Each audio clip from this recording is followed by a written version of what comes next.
Okay, so this is the second attempt that I'm making at a video, and I feel a little more confident, although I'm letting my puppy stay up here. So there may be some times that you have to just listen to my words because she seems to be very interested in being on screen.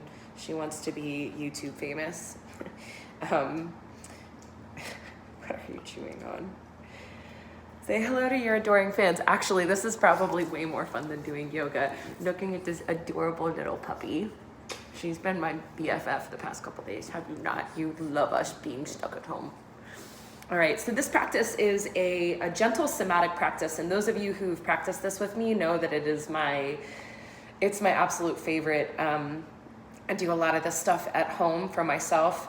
What I will say is, if you've never done this before, it's not going to look like a traditional yoga practice. In fact, for the most part, we are laying on our backs. If you have tennis balls at home, we'll offer a few options for myofascial release along the way. But if you don't have them, it's totally fine. You can either skip or you can get creative if you've got lacrosse balls. They can work as well. They're a little intense, but they will suffice in a crisis. Oh my gosh, you're so cute.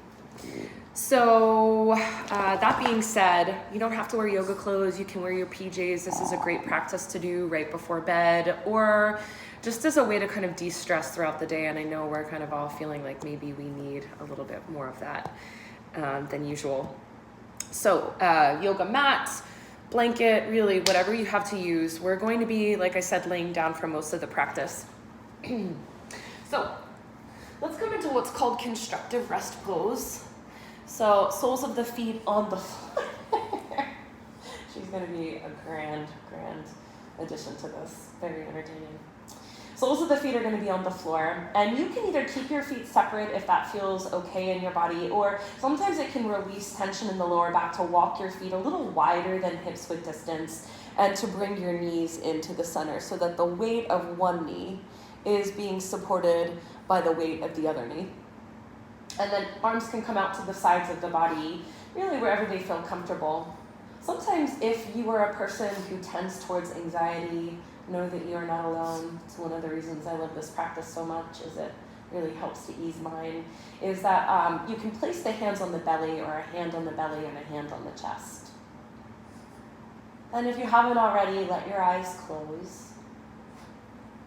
And the first couple moments of your practice are an opportunity to drop in. I know we're all at home, and some of us might have kids or their pets or spouses around, and so the conditions that we're practicing in might be a little bit different than what we get when we're in a yoga studio. But I think this is a really nice opportunity to practice your yoga in a less myopic way, maybe a little bit more on the universal side. So how do we take into account the distractions that are arising around us and let it be a part of the way that the practice unfolds? So as you settle into your body, maybe not necessarily chasing away distractions from the outside, instead just noticing how they land on you, how they land in your physicality.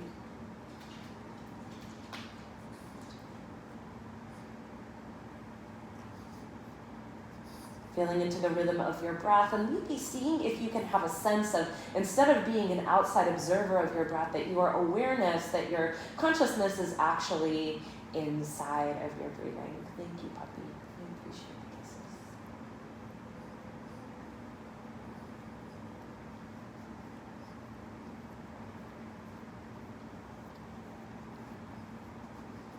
And as your breath starts to kind of skirt through and meander through all the nooks and the crannies of your body, if you come up against anywhere that you feel tense or held, maybe just having a curiosity about that, then instead of moving away from it or just kind of having this assumption that it exists, that it lives there and it's not going anywhere, instead you're moving inside of the tension. You can imagine that your awareness is like water being poured inside of a glass. And from the inside, there's this sense of being able to recognize that the tension or the holding is not you. It's something that maybe we have the ability to begin to work through. That's what this practice is about. If it serves you to set an intention for your practice, maybe as a part of this, recognizing the way in which stress and anxiety being inherently a part of our lives, that our yoga practice isn't necessarily about removing those things. It's about finding a way to live with and through them.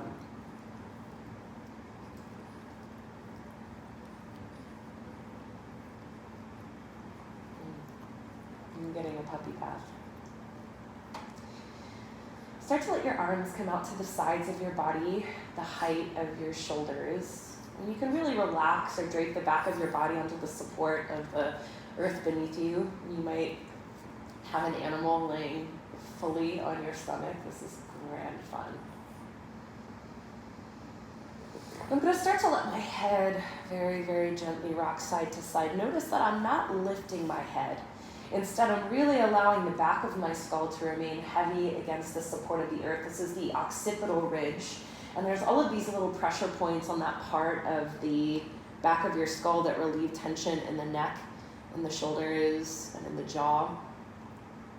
Because a big part of this practice is very repetitive movement, it can be easy to feel like we want to check out, that we're going to multitask in our mind. I want you to see if instead of allowing that to happen, if instead you can start to cultivate a really strong sense of curiosity and interest. If you can hearken back to the days of being a little kid and you're first learning how to do things, like you figure out that you can balance on one foot, or that you have fingers and toes, when you're a baby. So let there be this really, really deep and organic sense of curiosity about what's happening moment to moment in your body, just for the sake of being able to move, rather than it being about being able to nail a certain posture or become more this or more that. And at the same time that you're turning your head side to side, we're going to add a little bit of movement through the shoulders. Dynamic action. As your head turns to the right, please turn your right palm forward and your left palm back. And then as the head comes back to center, both palms turn up towards the ceiling. We'll switch. So as you turn to the left, turn your left palm forward and your right palm back. And so we're creating this twisting action through the cervical spine and through the shoulder joints. Finally, we're going to add the legs. So if your knees weren't touching, you are going to bring them to touch by walking your feet out wide and dropping them in towards center. And you're going to let your knees drop in the opposite direction from your head. And my dog is going to be super happy about this. She's going to have to learn a little bit more balance. Or maybe she's going to give up, jump ship. And I didn't mention this before, but I do highly recommend this be a practice that you do with closed eyes. Some of the vocabulary of movement that we're going to be doing is maybe going to be a little bit outside of what you're used to if you've done mostly a traditional yoga practice. So if that's the case, know that you're always welcome to open your eyes long enough to get a visual of the movement that we're doing. And then close your eyes and really trust that you're not going to be doing anything that is going to hurt you. So just allowing your awareness to drop into your body rather than being outside in the space as much as you possibly can. The next time that you bring your legs to center, let's keep the legs at center and walk the feet so that they're back underneath of your ankles. And then from here, we're going to do what's called a pelvic rock. So the action is going to be stimulated first by a scoop of your tailbone up and off of the floor. This is ridiculous, puppy.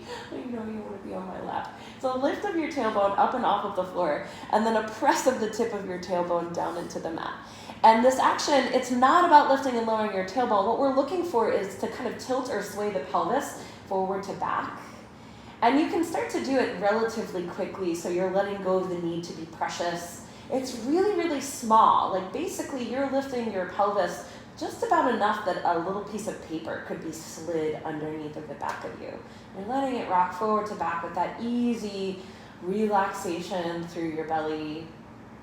Noticing if you're holding any tension at the crease at the front of your thigh, and allowing your breath to be belly breath, so that there's a sense of letting your belly get round like a Buddha. And the rest of your body is just kind of responding. So you're not holding the rest of the body in any kind of pattern of movement. You're just going to let the pelvis sway forward to back, and everything else stays soft and relaxed.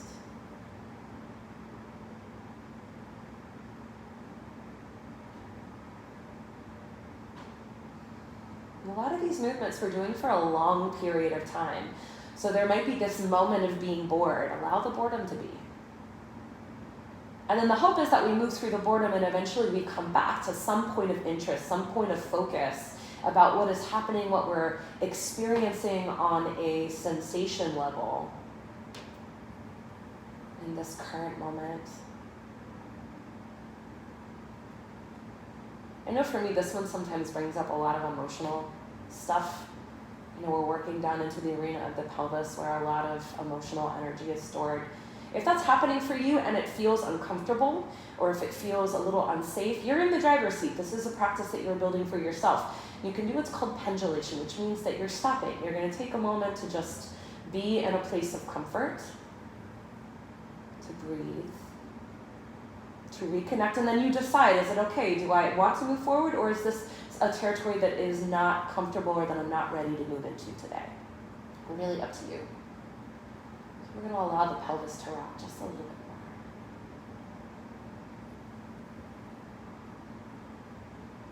Now here's where you get to have a really good time. We are going to add the option for sounds. And I always tell people when we're in the room that it can feel really vulnerable. But this is a great opportunity. Nobody is around. Maybe your family is around, but it's okay. So we're going to make the sounds of something really, really delicious, something so yummy, or almost like the sound of a hum. Lips are coming together and it's a And you can explore up and down the range of your voice. You might let your lips part.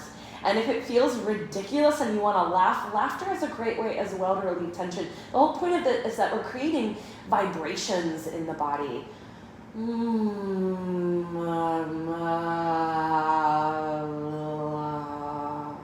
there's no wrong way to do it. Again, like little babies, they make crazy noises just for the sake of feeling what it feels like, because they're learning. Let yourself go back to that baby brain.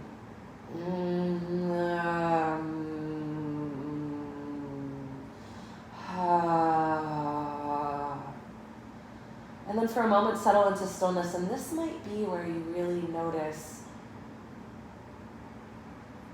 a sense of kind of bubbling or effervescence, the potential of energy zinging through you.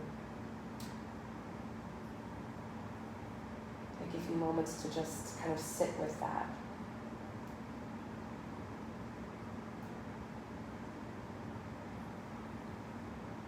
And then let's draw the knees in towards the belly. Now here's a spot where you can get your tennis balls if you so desire. If you don't have tennis balls, you're going to do this without. So you're going to just draw those knees in towards your belly. And you're going to allow your hands to very gently cup the tops of your knees. And the idea behind this is that you're allowing the psoas muscle to really release.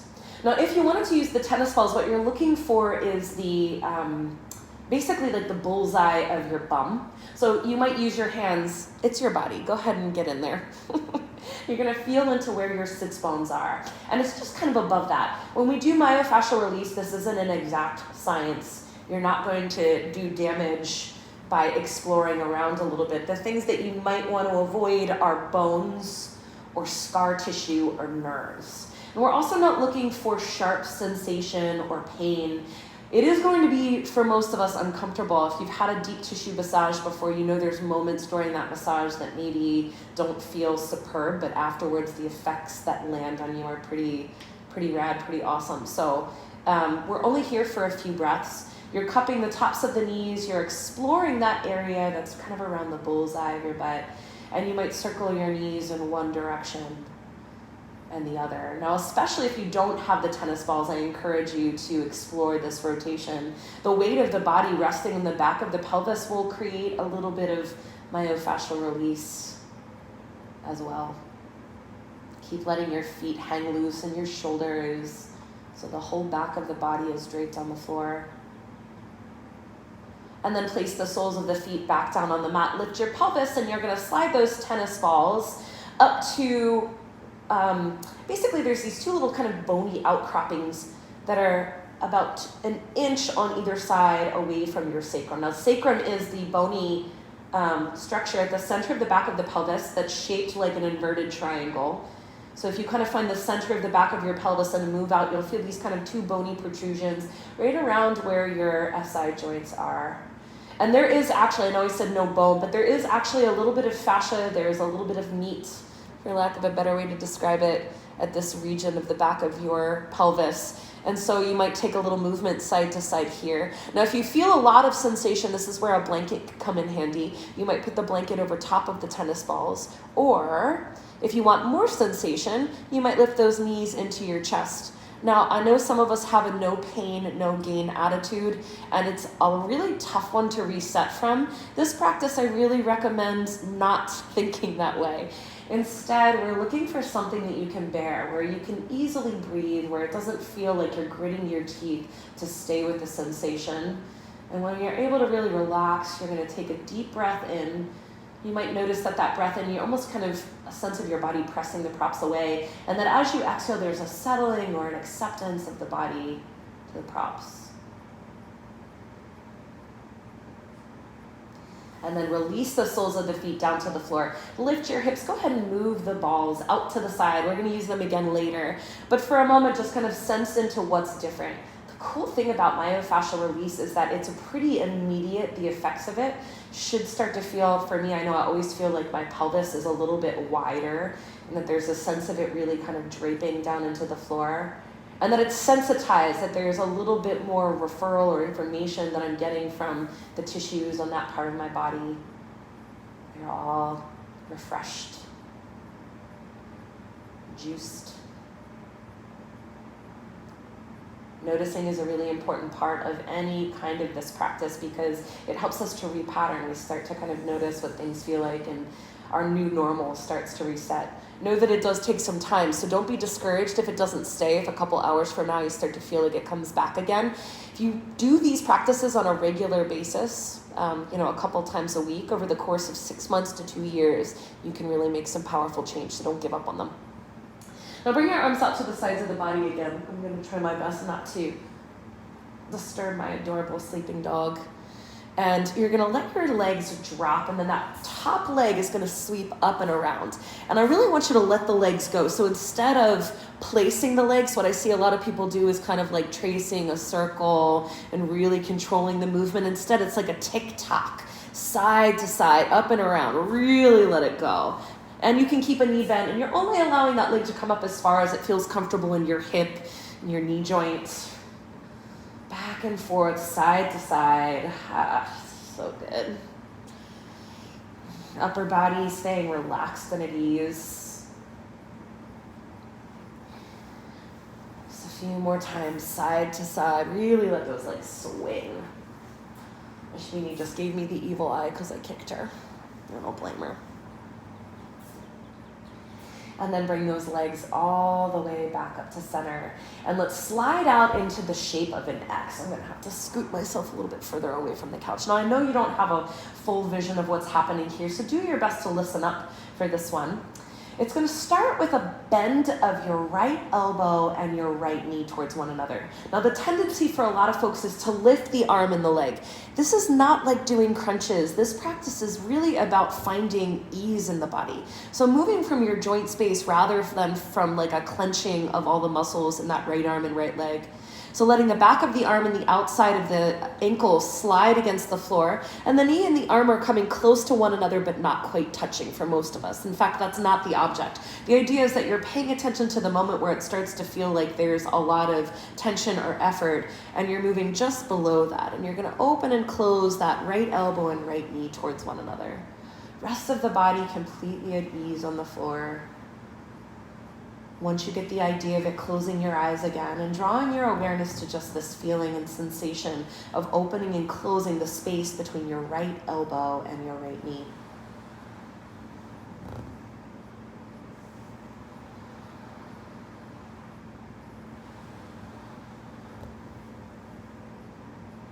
Now here's where things get really fun, where it becomes super dynamic. And one of the reasons I love this practice so much, because it's not all linear. We start to find the circles and the spirals that our body is capable of.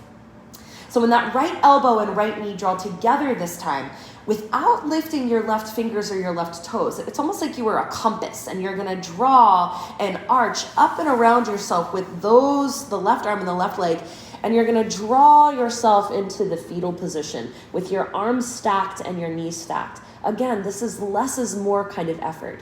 And then we're going to unfurl the body. Start by extending the left arm and the left leg back out to straight.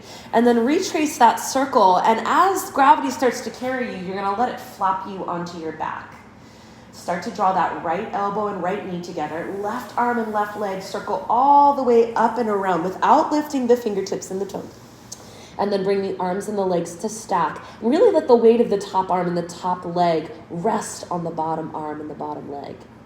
Open back up again. Extend out through the left arm and the left leg, and let it circle you onto your back. And then right knee and right elbow together. Circle it up and around. Let's do that a few more times on your own. Don't worry too much about getting it right, or like checking the box. There aren't a certain number of times you should do this. In fact, I highly recommend nice, slow movement so that you can kind of feel the beginning and the middle and the end of the sequence of movements and how they land in your body.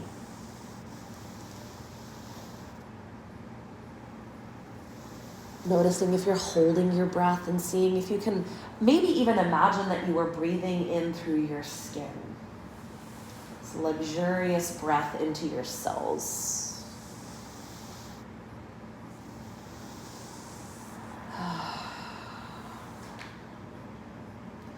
We're going to do that one last time. Remember, you're starting with the right side of the body and letting the left side of the body to respond. And once you're laying on your side here, this is one of my favorites as well. You're going to kind of spring open. So you're pressing the top arm and the top leg off of the bottom arm, and it's like a spring. It's going to open you like a book and take you to the other side where you're going to close off. And then press off of that top arm and top leg. And you're taking it side to side. And this is one of the foundational movements that babies learn. One of the reasons that we do this practice is it's a means of reprogramming. So we're taking ourselves back to kind of factory warranty setting. Over the course of time and life, we get social messaging, we've got gravity, we've got aging that kind of change the way that we carry ourselves in space, and sometimes it's not always the optimal way. So we have to work ourselves back and hit the reset button and relearn the most efficient ways that the body can move. Have fun with it. We don't have to take this one too seriously. Whee! And then the next time that you are in the center, extend back out through your arms and your legs. Find that X shape so that you can take it to side number 2. Left elbow and left knee draw towards one another. And reach back out. And you might notice that the left and the right feel completely different, and there's nothing wrong with that. I urge you to start to really pay attention, and that one of the things that this practice is really good for is starting to have a subtle awareness of what's happening in the body, and that we can start to kind of excavate. But first, it's kind of the big broad strokes that we notice. And then over time, we can start to get into the little minute details, and it's so cool.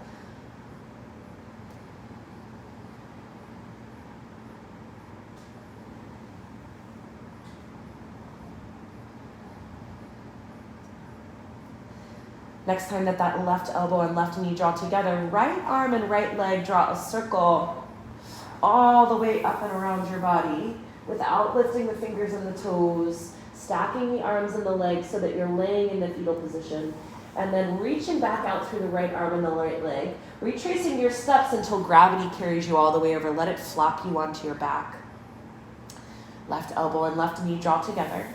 Reach it all the way way up and around. Really take up some space. There's a tautness in the extension through the right arm and the right leg. And you'll feel the relationship between the arm and the leg as it comes through the power of the center of your body.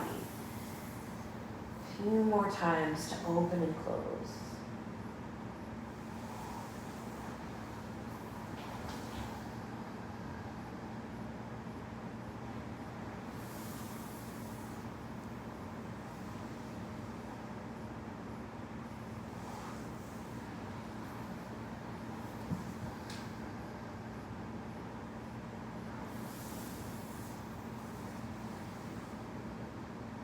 Next time you're laying on your side, let's find that press off of the top arm and the top leg, like a little spring, boing. We take it all the way up and over.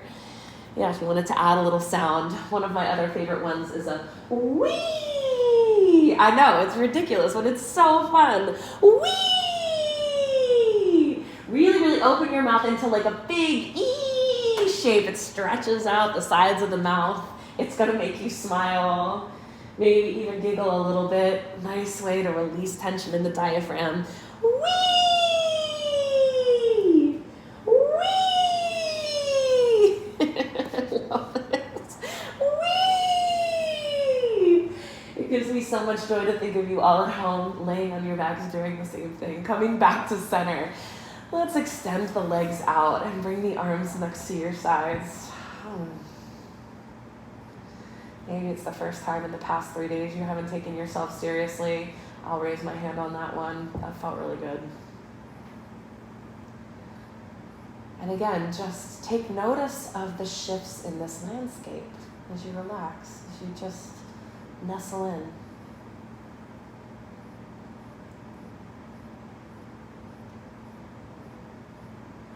We're going to go through one last series of actions. This is doing all my favorites for you guys. We're keeping it short today. Soles of the feet come to the floor. And we're gonna start on the right arm here. Again, this is one you might not be able to see all of, but we'll do the best that we can. Right fingertips lift off of the mat, which means that you're keeping your elbow down. The arm is in a 90-degree angle. And then you might imagine that there were little strings attached to your right fingers and they were being levied, or the elbow was being levied off of the floor. Somebody was pulling those strings, and you don't have to do any work in your neck or your shoulders. It's like the arm is elevating. And it's gonna elevate so much that your shoulder blade lifts off the floor. And I know you really can't see this. It's barely lifted. You don't have to work hard. You're keeping the neck and the shoulders relaxed. And then we're going to imagine that somebody was going to snip those strings and your shoulder blade is gonna fall. So you notice that I didn't place it down. If you wanted to look at this, a lot of times people will like gently place it back down again. I want you to let it drop. The other thing that I tend to see happen is that people will let their elbow come back down to the floor. You're gonna keep your arms straight, but you're just dropping the joint of your shoulder blade to the mat. And you're gonna continue doing that a few more times, feeling that lift, that reach up to your shoulder blade is hovering off of the floor and then letting it fall. And each time it falls, you might notice that it falls a little bit further from the center of your spine, or from the center point of your spine, rather. And then the next time that you let it drop, just let it stay where it's staying. And you're gonna keep the arm straight. Imagine your arm was a pencil, which means you don't have an elbow anymore. And your fingertips are the lead of the pencil, and you're tracing a small, tiny, tiny circle in the ceiling from the joint of your shoulder. And you're gonna keep letting that circle get bigger and bigger, almost like you were drawing a snail's shell, until eventually you're working to what feels like close to the full range of motion for your shoulder, a comfortable range of motion. We're not looking to force our body into any shape that it doesn't easily go to. You might hear some snap, crackle, pop in the shoulder joint. That's all pretty normal.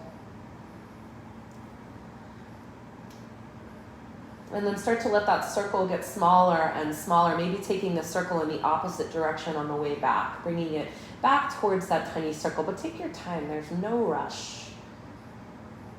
This one always feels so good to me.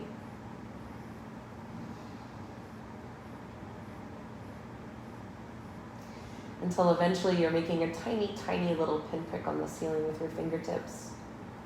And then drop the back of your right elbow to the floor. Let the back of your right hand drop to the mat. And just feel into the difference between your right and your left. I know for me, this one is so drastic. Start to feel a spaciousness across the right collarbone, and that there's more room between your shoulder blade towards the center of the spine. That fascia has all released. Maybe take a deep breath in and notice that when we make space through the upper chest, that there's more room to get breath into that right lung. Now let's try into side number 2. Left fingertips lift up so that the left elbow is still on the mat to start.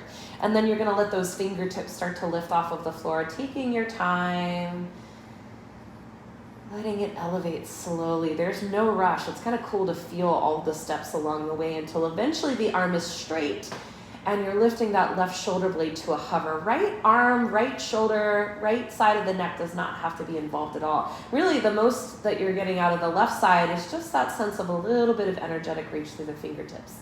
And then dropping just the shoulder blade down to the mat like somebody had snipped those little strings that are attached to your fingers. And we're going to do that just a few more times.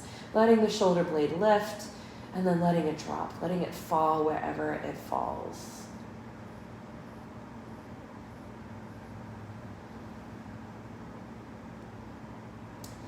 And when that shoulder drops all the way back down again, you're going to let those fingers stay up towards the ceiling and find that pencil with your arm. It doesn't have to have tension in it.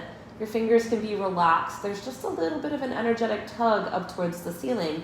And you're starting with that tiny, tiny little circle and letting the circle gradually grow as if, have you ever played that game in a pool where you make a whirlpool and when you release hands, everybody gets swirled to the outer edges? That's kind of what's happening with your arm, that it's like there's a momentum that starts to carry it in a wider circle. So it should feel really, really freeing rather than tight or held. You've got that full range of motion. And then slowly making the circle smaller and smaller.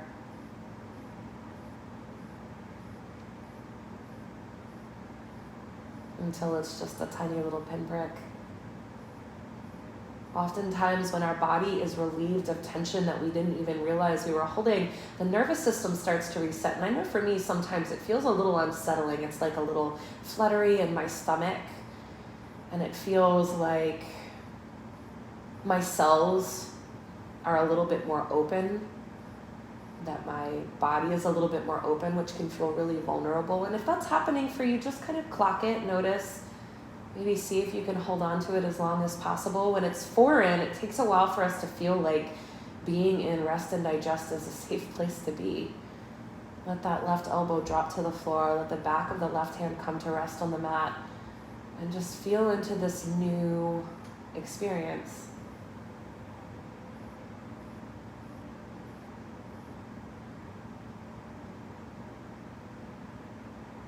So we're gonna utilize our tennis balls one last time as an option. If you have a block, that's another way that you can potentially work into a little bit of myofascial release here. So for those of us without tennis balls, if you've got a block, you can put that at the back of your occipital ridge. I'm just gonna gently rock the head side to side. For those of us with the tennis balls, we're gonna work with them basically in our traps. And so the easiest way to place them is to bring them, if you bring your fingertips to the bony kind of outcropping that is the top of your shoulder, and then walk your fingertips in towards the center of your neck. You're gonna feel the moment where there's no longer a bone, and it's almost like a little valley before it goes back up into the neck. And you're gonna place the tennis balls or whatever, if you've got myofascial release balls, you might be using those. You're gonna place them there and then press into your feet. Let your fingertips kind of hold them in place for a moment. You're gonna press your body onto the balls. You might have to lift your head and finagle a little bit. You should be able to, and I know this is hard because you can't see yourselves, but you should be able to see the tennis balls slightly sticking out, but they're kind of wedged underneath of you. I'm gonna bring myself back so you can kind of see me here. Yeah, and the sensation should be right at those muscles at the top of the neck, the traps. Now, if this feels pretty good and you wanted to add a little more sensation, do remember that more is not always better. When we get into sensation junkie mode, what I will say is, especially for those of you who are trying out myofascial release and really enjoying it, is that when we are constantly doing this kind of stuff to our body, if you like fall in love and then you're doing it like 5 times a day, what we're doing is we're stimulating an inflammation response in the body, which is the first step towards the body then creating restructure. But if you're always doing it, then the body is constantly in a state of inflammation and it's not allowing things to settle, to restructure, and to move in the direction of fascia working at its optimal, or being shaped at its optimal. So more is not always better, and diatribe ended. But if you do want more sensation, you might start to lift your pelvis up and sweep your arms up and over your head. Now you could slide a block underneath of the back of the pelvis if you wanted to stay, or you might just lift and lower a few times, little rolling back bends. We're not looking for a whole lot of effort, just lifting the pelvis slightly and lowering it back down again. We're just going to do that 2 or 3 more times at your own pace.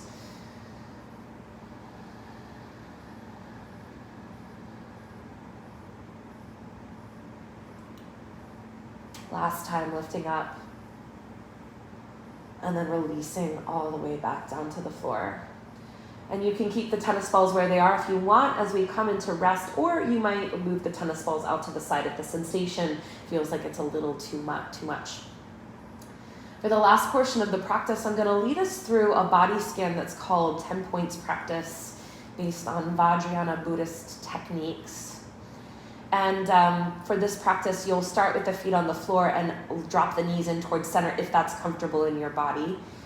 Placing your hands on your belly, one hand over top of the other, so that your elbows are resting on the floor. If when the hands are crossed, the elbows don't quite touch the mat, let your hands come to either sides of your navel. Do anything that you need to do so that your body's comfortable. Some folks might find that as the nervous system resets, the body temperature goes down, so a blanket can be useful, or if you have eye pillow at home, that can be a really nice addition to coming into this last bit of relaxation. In this practice, we move bilaterally, and we'll start with the toes. So I want you to invest in the idea, not just the idea, but in the process of breathing into your body parts rather than into the nose and mouth. So I want you to breathe in through both of your big toes at the same time. And as you breathe into the big toes, it's like somebody turned the volume up or turned the lights up on the amount of sensation that we are experiencing. So we're noticing the landscape of the big toes, breathing into just the big toes, feeling into the landscape, feeling into the front and the bottom and the sides and the top and the bone.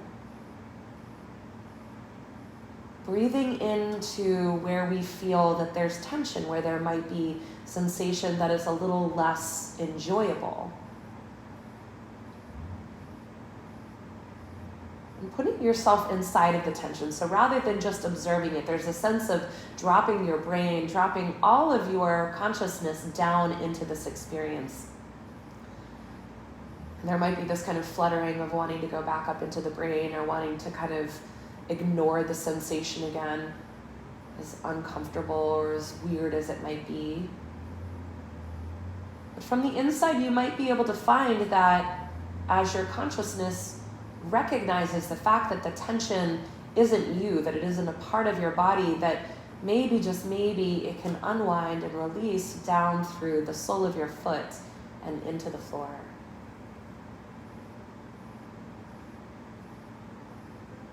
We'll work this way through the rest of the body. So moving now to the second toes. Still breathing into the first toes. So as we move, we're never losing the body parts that we've already worked through. And so in this way, we're eventually moving to the experience, building a body of breath. But we're highlighting now the second toes, and we're breathing in to the anatomy of the second toe. Totally different from the big toe. Maybe having a curiosity about how each body part has its own kind of personality or vantage point on the world. Breathing into the tension. You might notice that the big toe is still unwinding as you breathe into the second toe. Noticing the tension, noticing what you feel, and staying with it. Staying with the discomfort. Moving inside of the discomfort. And then maybe finding the ability to release it, relax it, letting go of the tension back down into the earth. Breathing now into your third toe. Still breathing into the first two toes, but highlighting the middle toe, which sometimes feels a little disconnected. And you may find today, being this the first time that you've done this practice, that it takes more imagination, but I do promise you that over the course of returning to this practice, that our sensitivity starts to heighten and that it'll move from feeling like a visualization, and that we really will begin to connect with these parts of the body that maybe we don't think about on a regular basis. Releasing the tension of your middle toe down and down and down, releasing it, giving that energy back to the earth, and knowing that what was tension for you was energy that really doesn't belong to us anymore. And so by giving it back to the earth, it's recycled.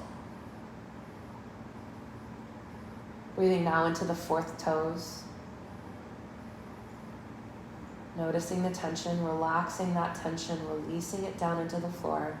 It's not yours. You don't need to hold on to it anymore. Breathing into your pinky toes, that poor little tiny vulnerable toe on the outside of your foot. Totally different vantage point from the big toe. Breathing into that and releasing the tension, letting it go. Breathing now into the bottom of the foot and starting to feel the way that the arch has kind of a tightness. Maybe the arches are different. You start to see or feel and are curious about the difference from right to left. That's not right or wrong, it just is. Breathing into the ball of the foot, into the heel. You might notice the difference in the textures of sensation. The difference of the textures of the tension itself. Feeling and noticing and being with it. So it's not a pushing it away, it's a relaxing inside of it first. That we have to know it in order to let it go.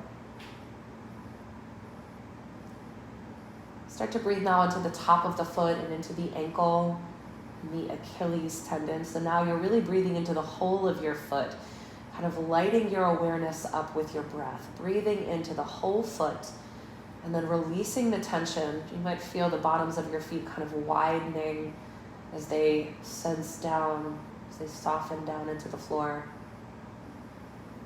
Breathing up the backs of your calves, to the fronts of your shin bones, and to the back of the knee, all the way up to the kneecap itself, which is a place that shock absorbs for us. And it has so many different ways that it moves. So the tension that we're experiencing in the bone and behind the bone,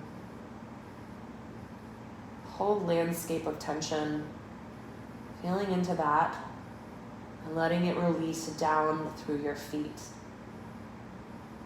You might notice that there's kind of a continuing to unravel as we continue to move. So you're not letting go of the experience of the lower legs. In fact, they feel way more alive. All of a sudden, all of the workings that are happening in your body moment to moment, the little twitches in your muscles, the movement of blood, the flow of lymph is really kind of highlighted.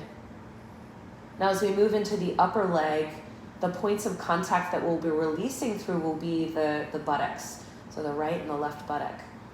Breathing up the back of your thigh into your hamstrings. Breathing up the big muscles of the front of your leg, the quadriceps. Breathing into the femur bone, that big, dense muscle. Believe it or not, bones can actually have tension. And starting to relax that tension back down through your sits bones and into the earth. Now breathing up to the back of your pelvis, around the front of the pelvis and into the organs that are contained here. So we've got our sexual organs and the anus. And I know that sometimes moving into these places can feel a little forbidden or uncomfortable. And As I mentioned earlier, you were in the driver's seat, so going as deeply or as shallowly into this exploration as feels comfortable today. Breathing into the region of the lower belly and releasing the tension back through the sits bones and into the floor. Our next point of contact correlates with the solar plexus, but it's the spot kind of just beneath the body or the back of the body. It's pretty close to where the first ribs meet the spine. And so now we're breathing into the abdomen and all of the organs in the abdomen, and it can be a little challenging to feel or to sense them. So doing the best that you can to feel where there's some density or where it feels like maybe things aren't working quite to their optimum. Breathing into the bottom part of your ribs and into the bottom part of your spine. Feeling what's happening, noticing, all with curiosity. We don't need to analyze, we just start to unravel and we release down through that spot that correlates with the solar plexus into the mat, into the earth. The next points of contact are your shoulder blades, so breathing up the bulk of your rib cage, the sides of your rib cage, the space between your shoulder blades and the part of the spine, the thoracic spine. Breathing into the shoulder blades themselves, wrapping around the front to your chest, your breastplate, the heart and the lungs. Breathing fully into this upper part of your body, upper part of your chest. Feeling into the tension. Noticing places that maybe aren't yet ready to release. I know for me, right around the chest, around the heart, can feel a little blocked and it can be easy to get frustrated. So just do your best to be patient with this process of letting the body unwind, releasing the tension down through the shoulder blades. Coming up to the collarbones, the next points of release are going to be through the elbows. So let's wander across the collarbones themselves and all of the little muscles around the collarbones, up to the tops of your shoulders and down the back of your arm, the top of your arm, the elbows themselves, the forearms and the hands. Really feeling, I always got a lot of sensation in my hands when I draw my awareness there. The bottoms of the hands, the palms, the backs of the hands, and each of the fingers, even your fingernails, believe it or not, we can hold tension there. And then releasing that tension down through your elbows and into the floor. So now we're breathing up the whole body other than the head, including the throat, the back of the neck. The landscape of the body really, really alive. You might even notice that your breath starts to shift very deeply, that it becomes shallow and long. Seeing if there's anywhere in this trunk of your body that we didn't get into, maybe the armpits and the space between your fingers and the tailbone. Really feeling the whole body other than the head light up with your awareness. And then opening the back of the body and releasing, really unwinding, heavy, heavy, heavy with the whole of the body other than the head. And then the final point of contact is the back of your head on the floor. Let's breathe into the mask of the face. I know for me, this is where I hold a tremendous amount of my tension. It's where the ego kind of puts on our mask, kind of the way that we want the world to see us as. In this moment, on your own time, in your own practice, letting some of that unravel, letting all of that drip away, letting it soften and relax. That you don't have to project anything in this moment, relaxing your forehead and your brows and your eyelids and the backs of your eyes, the eyes themselves. Breathing into your nose, breathing into your cheekbones and your mouth, the inside of your mouth, the soft palate, all the way down the esophagus. Breathing into your tongue and the roof of your mouth and your teeth and your gums and your lips. Whole of your face, including your ears.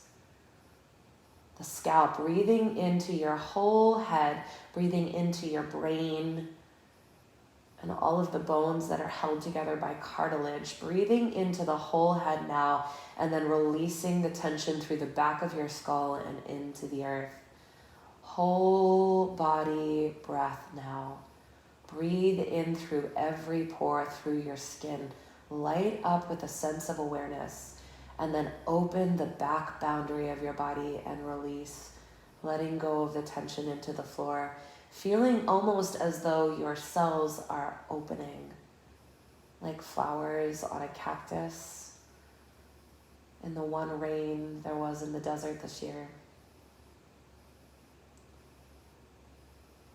Just a few moments to be in your body.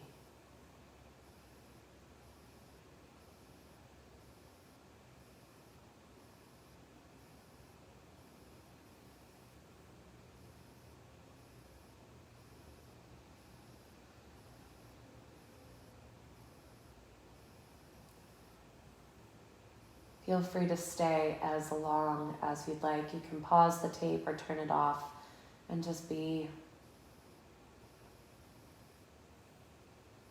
Otherwise, taking your time, knowing that this feeling of being open and expansive doesn't have to go away.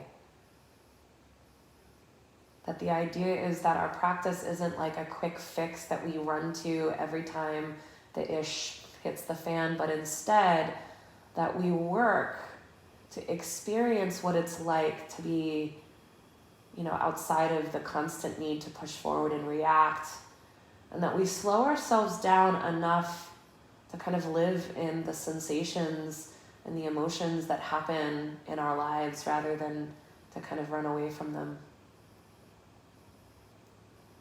Take your time to come onto one of your sides and then press yourself up into a seated position, noticing whatever there is to notice for you. It's different for all of us. Every time I do this practice, I get a little weepy, but in a way that feels so good, like it's a release.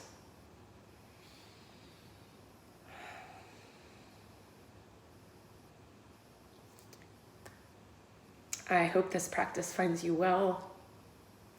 I miss you all terribly. And I hope that this helps. Thank you.